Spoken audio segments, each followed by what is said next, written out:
Tuan-tuan dan puan mati sekalian. Yang kedua yang saya nak sentuh, untuk PRU ke-13 ni, saya terus nak bagi tahu. Untuk PRU ke-13 ini, oh sebelah sini pun ada ramai punya, la ilaha illallah. Oh, ada. Untuk PRU ke-13 ini, berdasarkan apa yang saya lihat, dengar dan pandang, pengalaman, ilmu sedikit, kalau tuan-tuan undi Pakatan Rakyat, artinya tuan-tuan dan puan-puan memilih malapetaka.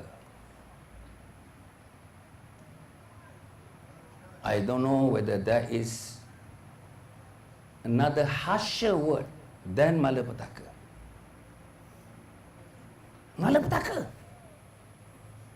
Saya nak ulang, kalau undi Pakatan Rakyat, malapetaka. Dia jawab bagus. Itu memang saya panggil untuk menjawab tu.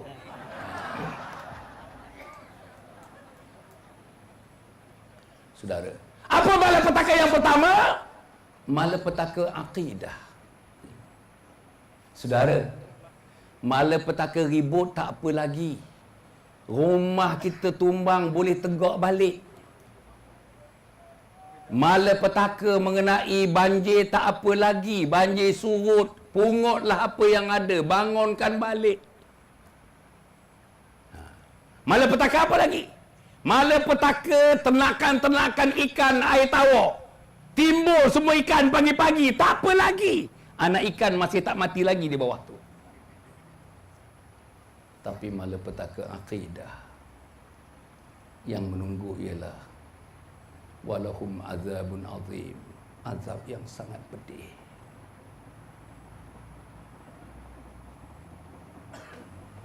Tuan-tuan beriman dan saya pun insya-Allah beriman.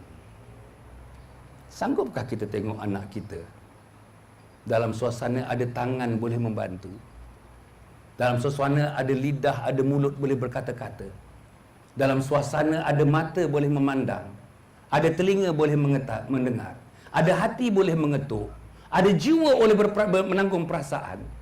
Bolehkah kita izinkan anak kita saja-saja melangkahkan kaki menuju neraka Allah Subhanahu Wa Taala? Dan malapetaka akidah ini adalah malapetaka yang paling malam, yang paling malam. Malapetaka di dunia pun ditolak oleh Allah. Di akhirat lagi lah. Lebih hina daripada najis di mana-mana. Itu sebabnya dia orang bagi tahu saya nak pertahankan akidah, sila. Bayang tuan-tuan. Dan apalagi dalam suasana sekarang ni, saya nak sebut sikit ni, Datuk Syarul, penglibatan jati dalam mencegah akidah ini, menjaga akidah ni, yang dibuat oleh Kristian-Kristian ni, yang saya terlibat secara langsung. Saya nak bagi tahu tuan-tuan dan puan, pendakwa Kristian ni berpusing seluruh negara. Hari-hari, malam, siang, pagi, petang,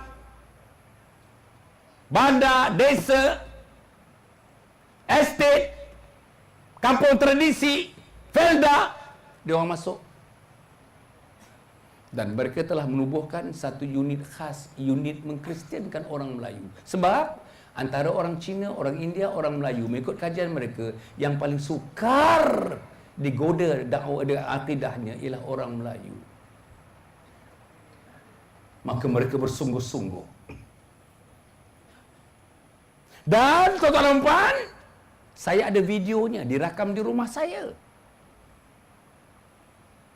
Seorang suami isteri, ada dua orang suami isteri, Melayu macam saya ni. Tidak ada darah India, tidak ada darah Cina, tidak ada darah Bengali, tidak ada darah Arab. Melayu, suami isteri, Kristian. Suaminya dulu masa sekolah menengah belajar di MRSM.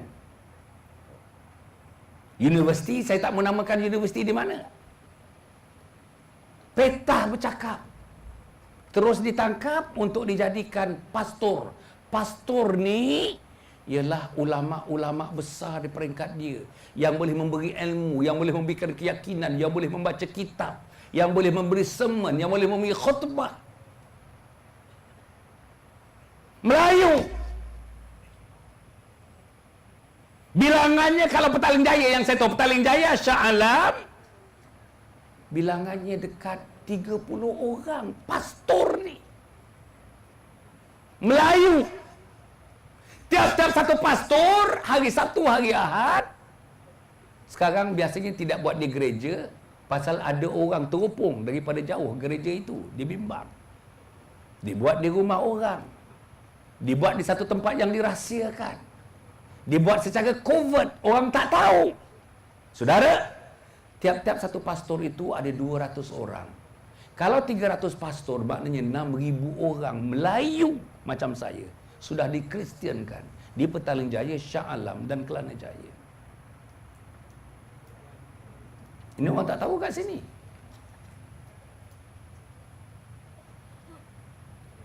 Bayang tuan-tuan dan puan, berapa orang anak kita jaga semayang? Macam mana anak kita tak semayang? Macam mana tentang akidah dia kalau dia tak semayang? Tuan-tuan cuba bayangkan. Bapa saya didik kami, punya striknya 8 orang anak, didik kami.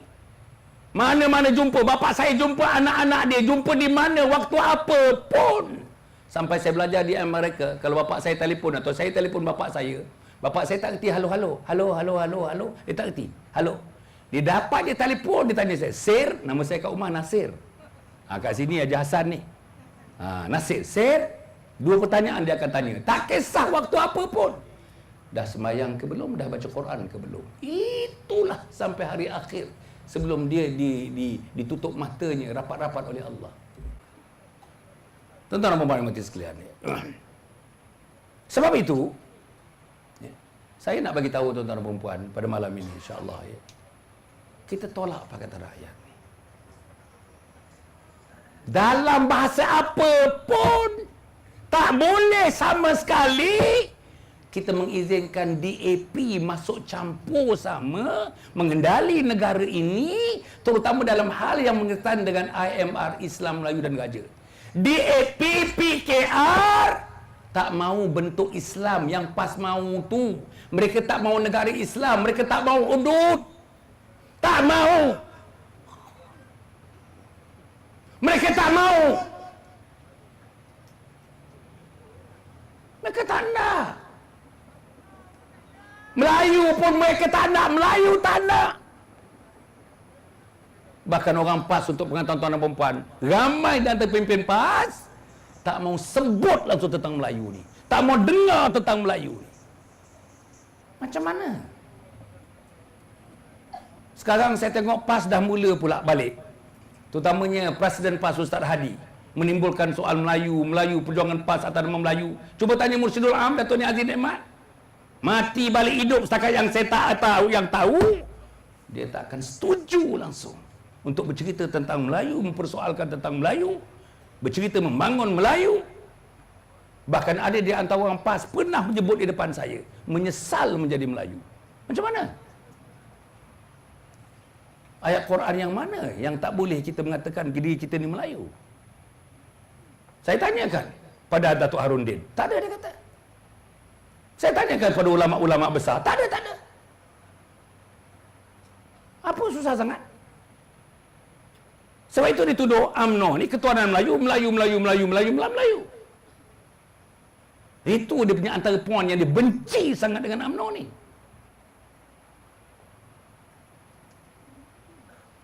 Tuan-tuan dan puan yang mati sekalian. Tentang Melayu, tuan-tuan dah lihat kan manifesto Pakatan Rakyat. Tak salah saya yang dihebahkan pada 23 Februari yang lepas. Manifesto Pakatan Rakyat, teman-teman saya, orang PAS, orang PKR, DAP yang ada pada malam ini, saya nak bagi tahu, tebalnya 35 muka surat. Manifesto Pakatan Rakyat tu tebalnya 35 muka surat. Daripada 35 muka surat, begitu banyaknya muka surat, entah berapa ribu perkataan.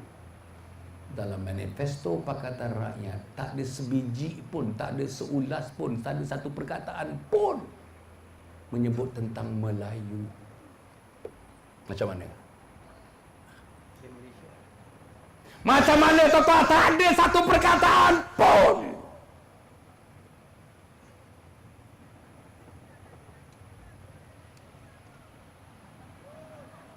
Saudara dan saudari mati sekalian, bolehlah jegit-jegit kat situ, bolehlah tuan-tuan. Bolehlah. Tapi saya nak bagi tahu, macam mana? Saya yang paling kesal sekali, effort, tugas, tanggungjawab, punya banyak masa yang telah digunakan oleh pemimpin-pemimpin UMNO dan PAS untuk bersatu. Ada penyatuan. Pemimpin besar dah jumpa. Perdana Menteri dah jumpa dengan Presiden PAS. Dah jumpa dengan Mursyidul Am. Bukan jadi satu perkara yang rahsia. Berjumpa terfikir nak bersatu. Saya sokong sangat. Itulah perjuangan kita. Apalagi kebanyakannya nak bersatu tu 2 kali yang lepas tu datang daripada PAS. Tapi nak bersatu dengan orang Melayu, sama-sama Melayu, sama Islam ini, mereka letakkan 1001 halangan di depan. Nak bersatu dengan orang-orang DAP, PKR, mereka keluarkan seluruh halangan itu. Macam mana?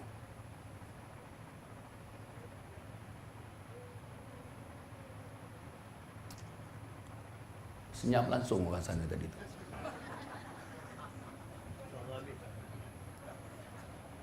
Tuan-tuan dan puan-puan mati sekalian. Kemudian tentang raja-raja, tak ada tuan-tuan. Sebab sebagaimana yang kita ketahui, dia beritahu tuan-tuan dan puan, bila Pakatan Rakyat memerintah, yang saya baca, yang saya dengar, yang saya ikuti perbincangan-perbincangan, kalau misalnya pilihan raya lagi beberapa hari, malam itu diumumkan kemenangan, ditakdirkan Pakatan Rakyat menang, minggu itu juga barangkali Malaysia menjadi republik. Satu bayang. Ini bukan satu rahsia nak menjadikan Malaysia republik. Kalau ikutkan DAP, republik dengan sistem agama namanya sistem sekular. Secular state. Tak percaya buka yang DAP punya. Secular state. Negara sekular. Bayang tuan-tuan. Bayang negara sekular, sedangkan negara yang disebut Islam itu agama persekutuan. Pun tuan-tuan perhatikan anak-anak kita, anak remaja, anak dewasa kita, di mana Islamnya. Bayang kalau negara ini negara sekular. Tak ada lagi bantuan untuk Kafar, tak ada lagi bantuan untuk JKOF. Tak ada lagi universiti Islam terkhusus kepada anak-anak kita daripada bandar luar bandar, termasuk anak luar negara yang beragama Islam. Bayang.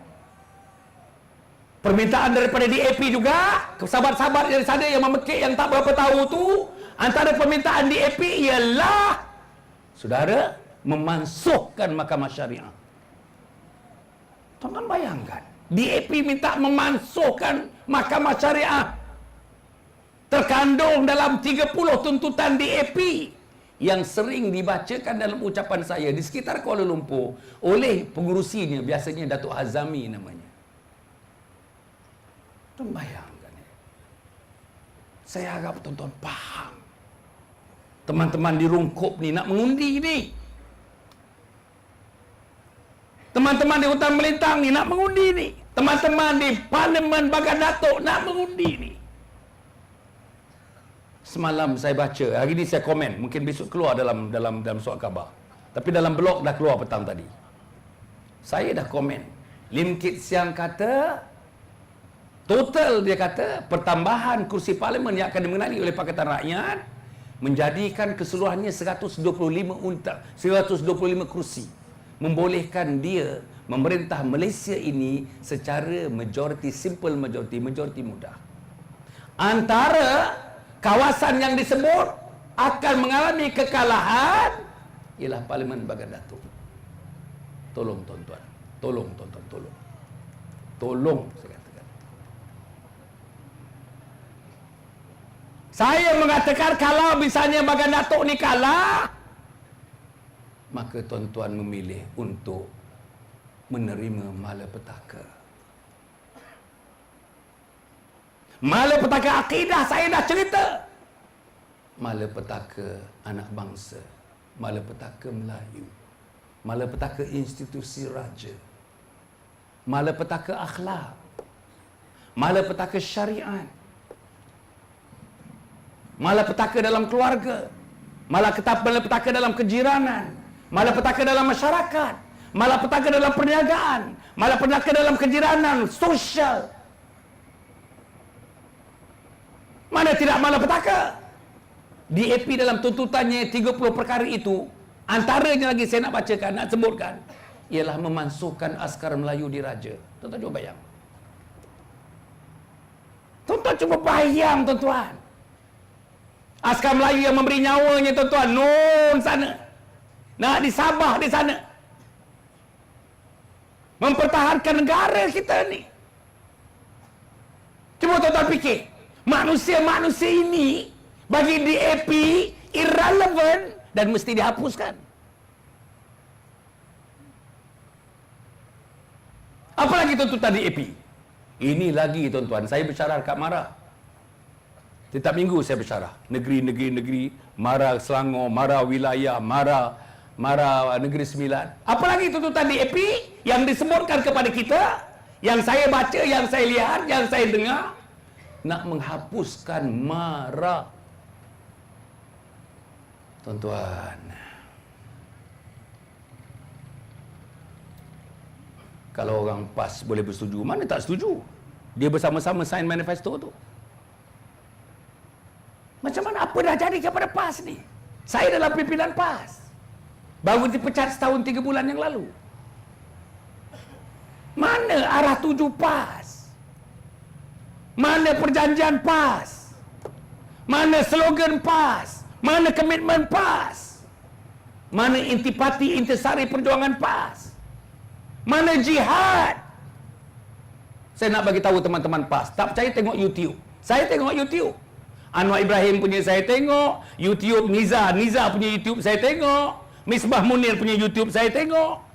Saudara, ceramah-ceramah mereka dibandingkan 10-15 tahun yang lalu dengan sekarang ni, ceramah mereka tuan-tuan, kalau misalnya ada Lim Guan Eng bersyarah, muka tak nampak, lepas tu Misbah bersyarah, muka pun tak nampak, kita kata Lim Guan Eng itu Misbah itu Lim Guan Eng. Tak ada. Sebab tak ada lagi dah. PAS tuan-tuan, yang lepas-lepas ceramah PAS jarang tidak mengulas satu ayat Al-Quran. A'udzubillahi minasyaitonirrajim. Ya ayyuhalladzina amanu hal adullukum ala tijaratin tunjikum min azabin alim. Tu'minuna billahi wa rasulihi wa tujahiduna fi sabilillahi bi amwalikum wa anfusikum. Dzalikum khairul lakum in kuntum ta'lamun. Itu ayat jihad. Berjuanglah untuk agama kamu. Hatta jika kamu mengorbankan harta kamu dan mengorbankan nyawa kamu. Itu yang disebutkan kepada saya. Itu yang diusrahkan kepada saya. Sekarang dia apa mereka cerita? Apa mereka cerita? Mereka cerita tuan-tuan, ya Allah, LGBT. Mereka cerita Islam liberal. Mereka cerita religious pluralism, pluralisme agama. Mereka cerita reformasi pendidikan. Sebenarnya saya dah tengok tuan-tuan, saya pun orang yang minat tentang pendidikan. Reformasi pendidikan sudah berlaku di Malaysia sejak 30 tahun yang lalu. Tak payah dah. Bagi orang PAS nak menumbuhkan kerajaan berkebajikan, negara berkebajikan, saya nak bagi tahu. Saya dah bagi tahu dalam pimpinan PAS. Negara berkebajikan kalau PAS nak buat, tak boleh. Bukan itu tanggungjawab, bukan itu kebolehan orang PAS. Tak boleh lawan negara kebajikan Australia. Tak boleh lawan negara kebajikan United Kingdom. Tak boleh lawan negara kebajikan di Norway, Sweden. Tak boleh lawan negara kebajikan di Amerika. Kalau PAS nak buat, itu speciality dia, buat negara Islam, buat hudud. Tapi PAS dah lepaskan tu semua, lepaskan. DAP kata lepas, dia lepas. Anwar kata lepas, dia lepas. Apa yang ada sekarang? Sehingga kata tuan-tuan dan puan, semalam saya berbincang dengan teman-teman, 5-6 orang berbincang. Kamu dengar tak apa yang PAS punya, penceramah PAS berbuat sekarang? Apa cerita dia? Tak ada lagi dah. Orang pun tak mau dengar dia, tuan-tuan. Tak mau dengar. Anwar nak lari daripada Permatang Pau. Dilaporkan kepada saya, dalam majlis Anwar yang dulunya 10,000 di Permatang Pau, 15,000 di Permatang Pau, sekarang nak dapat 500 orang pun terik, tuan-tuan dan puan. Sini tengok. You orang punya bas yang datang dekat sini berapa orang? Ada 30 orang, 40 orang, 50 orang waktu siangnya, pusing. Terak. Terak. Bohong apa? Saya nak bagi tahu dekat Batu Gajah. Tak jauh ni. Tak jauh dekat Batu Gajah. Batu Gajah, tuan-tuan tanya orang Batu Gajah. Majlis saya 15,000. 2 malam yang berikutnya tak silap saya, Khalid Samad diturunkan dengan beberapa lagi penceramah di tempat yang sama. Hanya lebih kurang dalam 400 orang saja yang hadir. Macam mana? Itulah dia. Kita kena fikir ni. Tapi saya nak minta orang PAS kat sini, fikir diri kita tak boleh. Fikir anak kita. Saya ada 8 orang anak. Fikir cucu saya ada 6 orang cucu. Fikir cicit saya. Fikir jenaki akan datang. Nak fikir ni, saya nak tinggalkan nanti, bila saya memejamkan mata saya, tak celik-celik lagi. Apa nak jadi pada anak laki-laki saya? Apa nak jadi pada anak perempuan saya? Apa nak jadi pada akidahnya? Apa nak jadi pada syariahnya? Apa nak jadi pada akhlaknya? Apa nak jadi kepada pimpinan PAS yang telah mengecewakan umat Islam? Sebab tadi saya bincang dengan teman-teman masa saya makan tadi. Kita ni katanya dengan PAS ni, ada sikit di hulu hati kita, di hujung hati kita, ada sikit agreement kita kepada PAS. Paling tidaknya soal keimanan. Paling tidaknya soal Islam. Tapi ini tidak. Tidak. Antara PAS dengan UMNO ni, saya dah pergi rumah orang UMNO. Sejak saya jadi bebas ni, di Pelawa datang ke rumah UMNO tengok. Di Shah Alam ada beberapa rumah. Saya nak bagi tahu ni, orang ni pemaju yang sangat hebat, antara yang hebat Bumi Putera. Anak ada 4 orang. 4 hafaz Quran. Hafaz Quran, lepas tu hantar pergi England. Hafaz Quran, hantar pergi Australia. Hafaz Quran di Jordan, lepas tu dia hantar pergi Amerika.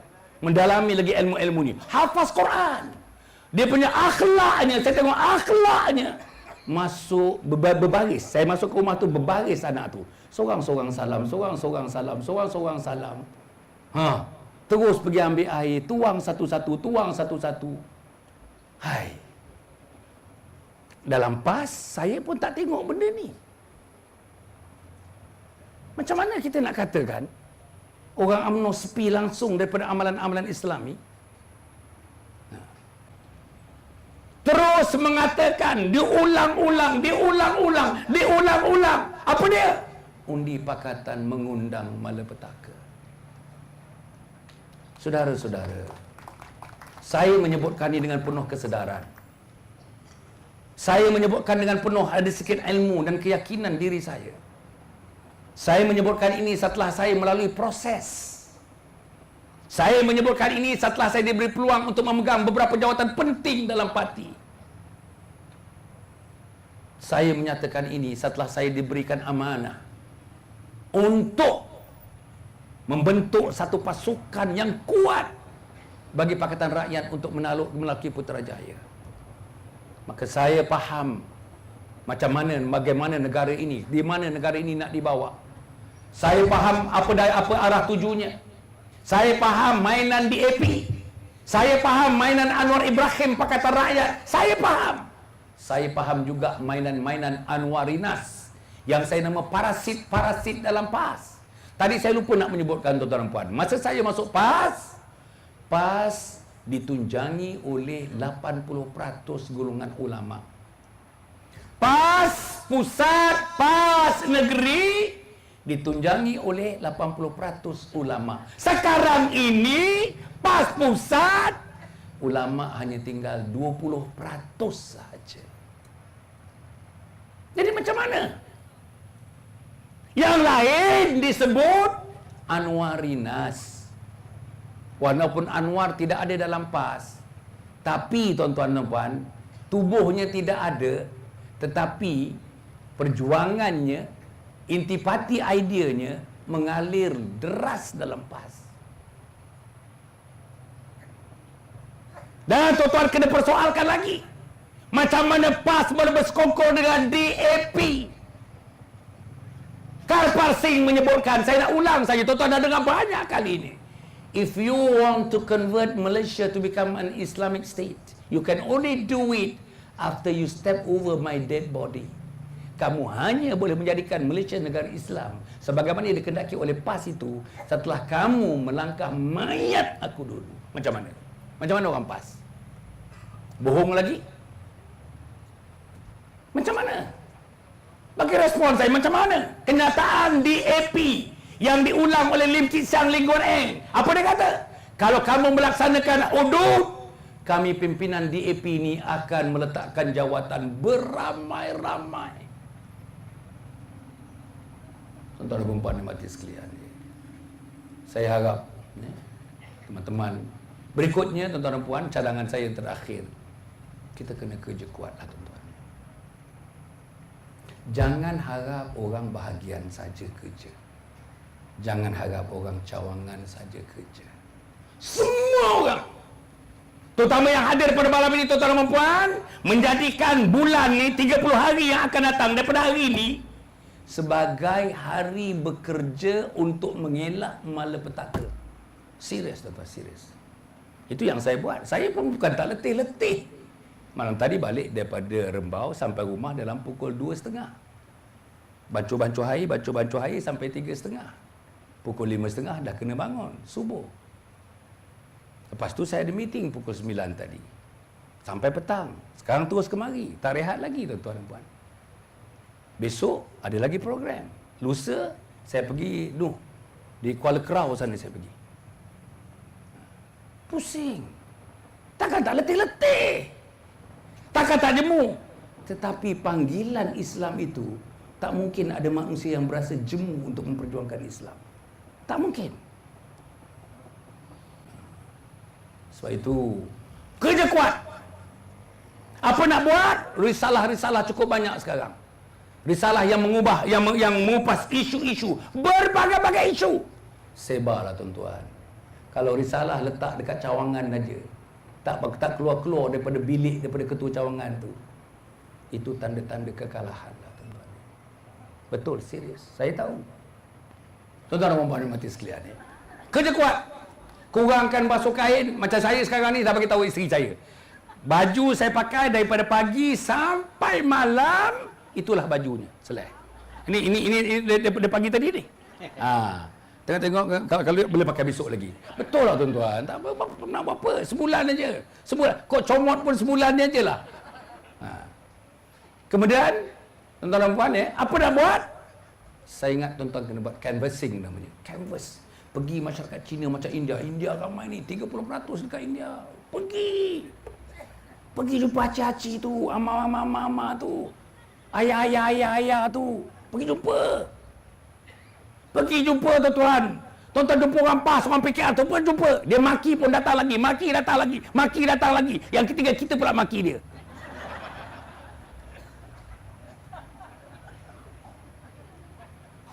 Tak, ini yang kena buat. Bila nak jumpa orang Cina tuan-tuan? Bila nak jumpa orang Cina? Orang Cina jumpa orang Cina di satu bahasa. Orang Melayu jumpa orang Cina di satu bahasa yang lain. Dia lain. Saya faham besar pengundi di Parit Buntar tu lebih kurang dalam 35%, 38% macam sini ni adalah orang Cina. Saya menang di Gombak, pengundi di Gombak juga sekitar dalam 40% orang Cina. Kalau orang Cina tak undi kita, tak dapat 10% orang Cina, kita tak dapat orang Melayu 70%. Tak tahulah tuan-tuan, macam mana nak jadi. Sebab itu saya harap sangat yang hadir ni tuan-tuan. Malam ni dengan kehadiran yang ramai macam ini, dengan susunan yang sangat baik tuan-tuan, alhamdulillah, Bagus tuan-tuan, cukup baguslah. Daripada hidup yang macam ini tuan-tuan, daripada hidup yang macam ini, dedikasikan umur kita ni tuan-tuan. Berjuang.